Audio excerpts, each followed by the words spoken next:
اعوذ باللہ من الشیطان الرجیم بسم اللہ الرحمن الرحیم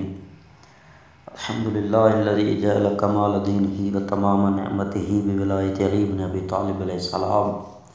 والصلاة والسلام علی سید الانبیاء والمرسلین اما بعد بسم اللہ الرحمن الرحیم۔ معزز ناظرین حضرت السلام علیکم ورحمۃ اللہ۔ آج کی ہماری بحث حج کے احکام کے بارے میں شروع ہو رہی ہے کہ حج کس طرح انجام دیا جائے اور حج کی معنی کیا ہے۔ فرماتے ہیں بیت اللہ کی زیارت کرنے اور ان اعمال کو بجا لانے کا نام حج ہے جن کے وہاں بجا لانے کا حکم دیا گیا ہے۔ اس کی بجاوری ہر اس شخص کے لیے جو مندرجہ ذیل شرائط پوری کرتا ہو تمام عمر میں ایک دفعہ واجب ہے، یعنی حج صرف زندگی میں ایک مرتبہ واجب ہے اور جو شرائط کو پورا کرتا ہو۔ کون سی شرائط؟ سب سے پہلے انسان بالغ ہو، نمبر 2 عاقل ہو اور آزاد ہو، نمبر 3 حج پر جانے کی وجہ سے کوئی ایسا ناجائز کام کرنے پر مجبور نہ ہو جس کا ترک کرنا حج کرنے سے زیادہ اہم ہو، یا کوئی ایسا واجب کام ترک نہ ہوتا ہو جو حج سے زیادہ اہم ہو۔ لیکن اگر اس حالت میں بھی حج پر چلا جائے تو گناہ گار ضرور ہے مگر حج صحیح ہے۔ فرماتے ہیں نمبر 4 استعداد رکھتا ہو۔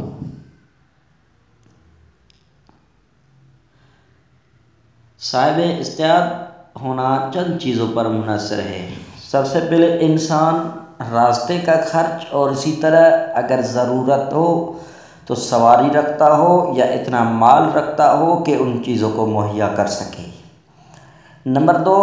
اتنی صحت اور طاقت ہو کہ زیادہ مشقت کے بغیر مکہ مکرمہ جا کر حج کر سکتا ہو۔ یہ شرط حج کے موقع سے مخصوص ہے۔ اگر کوئی شخص مالی استطاعت رکھتا ہو مگر جسمانی طاقت حج کے وقت نہ رکھتا ہو یا اگر خود بجا لائے تو اس کے لیے نقصان ہے اور صحت یابی کی بھی کوئی امید نہ ہو تو اسے چاہیے کہ کسی کو نائب بنائے۔ نمبر 3 مکہ مکرمہ جانے کے لیے راستے میں کوئی رکاوٹ نہ ہو، اور اگر راستہ بند ہو یا انسان کو ڈر ہو کہ راستے میں اس کی جان یا آبرو چلی جائے گی یا اس کا مال چھین لیا جائے گا تو اس پر حج واجب نہیں ہے۔ لیکن اگر وہ دوسرے راستے سے جا سکتا ہو تو اگرچہ وہ راستہ طویل ہو تو ضروری ہے کہ اس راستے سے جائے، بجز اس کے کہ وہ راستہ اس قدر دور اور غیر معروف ہے کہ لوگ کہیں کہ حج کا راستہ بند ہے۔ نمبر 4 جب سارے شرائط موجود ہوں تو اس کے پاس اتنا وقت بھی ہو کہ مکہ مکرمہ پہنچ کر حج کے اعمال بجا لا سکے۔ نمبر 5 جن لوگوں کے اخراجات اس پر واجب ہوں مثلاً بیوی اور بچے، اور جن لوگوں کے اخراجات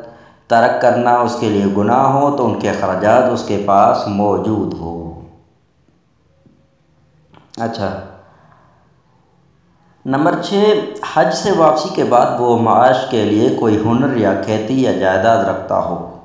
یا پھر کوئی دوسرا ذریعہ آمدنی رکھتا ہو، یعنی ایسا نہ ہو کہ حج کے اخراجات کی وجہ سے حج سے واپسی پر مجبور ہو جائے اور تنگ ترشی میں زندگی گزارنے پر مجبور ہو جائے۔ فرماتے ہیں جس شخص کی ضرورت اپنے ذاتی مکان کے بغیر پوری نہ ہو سکے اس پر حج اس وقت واجب ہے جب اس کے پاس مکان کے لیے بھی رقم ہو۔ جو عورت مکہ مکرمہ جا سکتی ہو اگر واپسی کے بعد اس کے پاس اس کا اپنا کوئی مال نہ ہو اور مثال کے طور پر اس کا شوہر بھی فقیر ہو اور اسے خرچ نہ دیتا ہو اور وہ عورت عشرت میں زندگی گزارنے پر مجبور ہو جائے تو اس پر حج واجب نہیں ہے۔ فرماتے اگر کسی شخص کے پاس حج کے لیے زاد راہ اور سواری نہ ہو اور دوسرا کوئی اسے کہے کہ تم حج پر جاؤ، میں تمہارے سفر کا خرچ دوں گا، اور تمہارے سفر حج کے دوران تمہارے اہل و عیال کو بھی خرچ دیتا ہوں، تو اسے اگر اطمینان ہو جائے کہ وہ شخص اسے خرچ دے گا تو اس پر حج واجب ہوتا ہے۔ اگر کسی شخص کو مکہ مکرمہ جانے اور واپسی آنے کا خرچ اور جتنی مدت اسے وہاں جانے اور واپسی آنے میں لگے اس کے لیے اس کے اہل و عیال کا خرچ دے دیا جائے کہ وہ حج کر لے، تو اگرچہ وہ مقروض بھی ہو اور واپسی پر گزر بسر کرنے کے لیے مال بھی نہ رکھتا ہو، اس پر حج واجب ہو جاتا ہے۔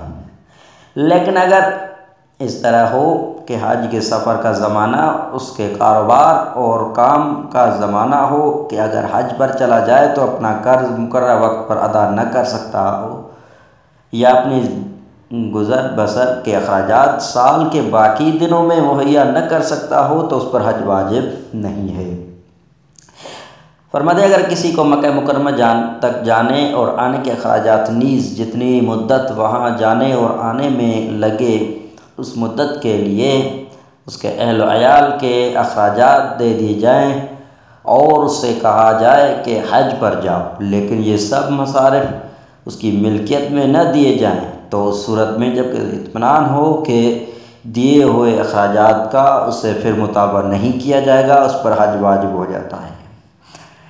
اگر کسی شخص کو اتنا مال دے دیا جائے جو حج کے لیے کافی ہو، اور یہ شرط لگائی جائے کہ جس شخص نے مال دیا ہے مال لینے والا مکہ مکرمہ کے راستے میں اس کی خدمت کرے گا، تو جسے مال دیا جائے اس پر حج واجب نہیں ہوتا۔ اگر کسی شخص کو اتنا مال دیا جائے کہ اس پر حج واجب ہو جائے اور وہ حج کرے، تو اگرچہ بعد میں وہ خود بھی کہیں سے مال حاصل کر لے تو دوسرا حج اس پر واجب نہیں ہے۔ اگر کوئی شخص بے غرض تجارت مثال کے طور پر جدہ جائے اور اتنا مال کمائے کہ اگر وہاں سے مکہ جانا چاہے تو استطاعت رکھنے کے وجہ سے ضروری ہے کہ حج کرے، اور اگر وہ حج کر لے تو خواہ وہ بعد میں اتنی دولت کما لے کہ خود اپنے وطن سے بھی مکہ مکرمہ جا سکتا ہو، تب بھی اس پر دوسرا حج واجب نہیں ہے۔ اگر کوئی شخص اس شرط پر اجیر بنے کہ وہ خود ایک دوسرے شخص کی طرف سے حج کرے گا، تو اگر وہ خود حج کو نہ جا سکے اور چاہے کہ کسی دوسرے کو اپنی جگہ بھیج دے، تو ضروری ہے کہ جس نے اسے اجیر بنایا ہے اس سے اجازت لے۔ اچھا، فرماتے ہیں اگر کوئی شخص مستطیع ہو کر مکہ چلا جائے اور مقررہ وقت پر عرفات اور مشعر الحرام نہ پہنچ سکے تو جب بعد کے سالوں میں مستطیع نہ رہے تو اس پر حج واجب نہیں، لیکن اگر گزشتہ سالوں میں مستطیع تھا اور حج پر نہیں گیا ہے تو چاہے اسے زحمت ہی کیوں نہ ہو حج بجا لائے۔ اگر کوئی شخص مستطیع ہونے کے بعد حج ادا نہ کرے اور بعد میں بڑھاپے یا کمزوری یا بیماری کی وجہ سے حج نہ کر سکے یا کوئی رکاوٹ آ جائے تو بعد میں اگر خود طاقت حاصل کر لے تو خود حج بجا لائے۔ اس صورت میں بھی ایسا ہے کہ اگر پہلے سال میں حج کرنے کی استطاعت حاصل کرے مگر بیماری، کمزوری یا بڑھاپے کی وجہ سے حج نہ کر سکے اور اپنی طاقت سے نا امید ہو جائے، تو ان تمام صورتوں میں مستحب یہ ہے کہ اگر وہ مرد منوعن ہو تو یعنی کسی کا نائب ہو تو نائب ضرور ہونا چاہیے، یعنی کوئی ایسا شخص ہو جس نے پہلے حج ادا نہ کیا ہو۔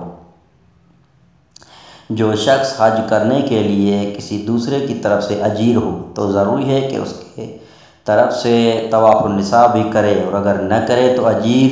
پر اس کی بیوی حرام ہو جائے گی۔ فرماتے ہیں اگر کوئی شخص طواف النساء صحیح طور پر نہ بجا لائے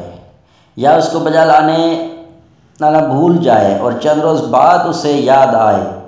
اور راستے سے واپس ہو کر بجا لائے تو صحیح ہے، لیکن اگر واپس ہونا اس کے لیے باعث مشقت ہو تو طواف النساء کی بجاوری اس کے لیے کسی کو نائب بنا سکتا ہے۔ والسلام علی من اتبع الہدی۔